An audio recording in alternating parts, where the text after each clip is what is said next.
రెండు కీలక వ్యవస్థలే పాలనలో దేని ప్రాధాన్యత దానిది. అయితే రాష్ట్రానికి కళ్ళలాంటి ఆ రెండు వ్యవస్థల మధ్య వ్యవహారం ఉప్పు నిప్పులా మారుతోంది. అధికారులపై గరం అవుతున్న నేతలు రోజుకో వివాదం రాజేస్తున్నారు. అటు కలెక్టర్లు సైతం గులాబీ నేతలతో సై అంటే సై అంటున్నారు.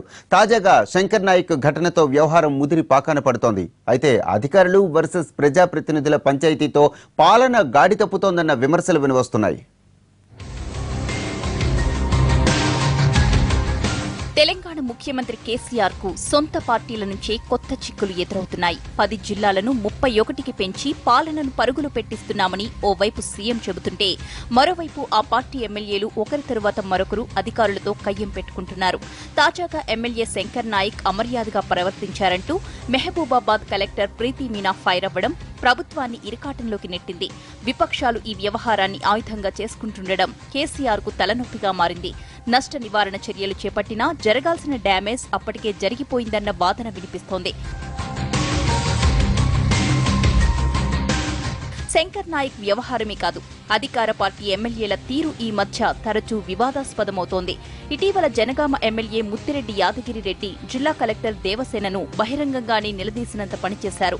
జిల్లాలో నిర్వహించిన సీడ్ బాల్స్ బాంబింగ్ కార్యక్రమంపై తమకు సమాచారం ఇవ్వలేదని ఎమ్మెల్యే ముత్తిరెడ్డి కలెక్టర్ని నిలదీశారు. అయితే 5 సార్లు ఫోన్ చేసినా ఎలాంటి స్పందన లేదని తన మొబైల్లో కాల్ లిస్ట్ చూపిస్తూ ఎమ్మెల్యేకు కలెక్టర్ వివరించే ప్రయత్నం చేశారు. దీంతో ఎమ్మెల్యేకు కలెక్టర్కు మధ్య వాగ్వాదం జరిగింది. భువనగిరి ఎంపీ బూర నర్సయ్య గౌడ్ సమక్షంలోని ఈ గొడవ జరగడం, ఆ వ్యవహారం రచ్చకెక్కడం ప్రభుత్వానికి ఇబ్బందిగా మారింది. అటు కరీంనగర్ కలెక్టర్ సర్ఫరాజ్ అహ్మద్తో ప్రోటోకాల్ వివాదంపై ఎమ్మెల్యే రసమయ్య బాలకిషన్, గంగుల కమలాకర్ వాగ్వాదానికి దిగారు. రసమయ్యి అనుచిత వ్యాఖ్యలు చేశారంటూ సదరు అధికారి ధీటుగా సమాధానం ఇవ్వడం చర్చనీయాంశంగా మారింది. అంతకుముందు టీఆర్ఎస్ ఎంపీ సుమన్ ప్రోటోకాల్ వివాదంలో కలెక్టర్ను టార్గెట్ చేస్తూ నిప్పులు చెరిగారు. మరోవైపు Mahabub Nagar collector Ronald Ross కు ఎమ్మెల్యే శ్రీనివాస్ గౌడ్ కు ఎక్కడా పొసగడం లేదు. శ్రీనివాస్ గౌడ్ కలెక్టర్కు వ్యతిరేకంగా ధర్నా కూడా నిర్వహించడం వివాదాస్పదంగా మారింది. గతంలో మహబూబ్ నగర్ లో పనిచేసిన కలెక్టర్ శ్రీదేవికి ప్రజాప్రతినిధులకే భేదాభిప్రాయాలు తీవ్రం కావడంతోనే ఆమె బదిలీపై వెళ్లాల్సొచ్చింది. అధికారులు తమ మాట వినకపోవడం వల్లే గులాబీ నేతలు గుస్సా అవుతున్నారన్న అభిప్రాయం వ్యక్తమవుతోంది.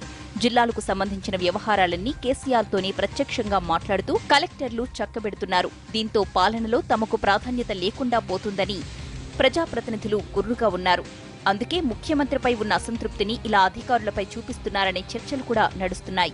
అయితే కలెక్టర్లు ప్రజాప్రతినిధుల మధ్య కోల్డ్ వార్ కారణంగా పలు జిల్లాల్లో అభివృద్ధి కార్యక్రమాలు కుంటుపడుతున్నాయన్న వాదన వినిపిస్తోంది. ముఖ్యమంత్రి కేసీఆర్ ఈ వ్యవహారంలో ఇప్పటికైనా కలగజేసుకుని రెండు వ్యవస్థల మధ్య రాజీ కుదర్చాలని కోరుతున్నారు జనం.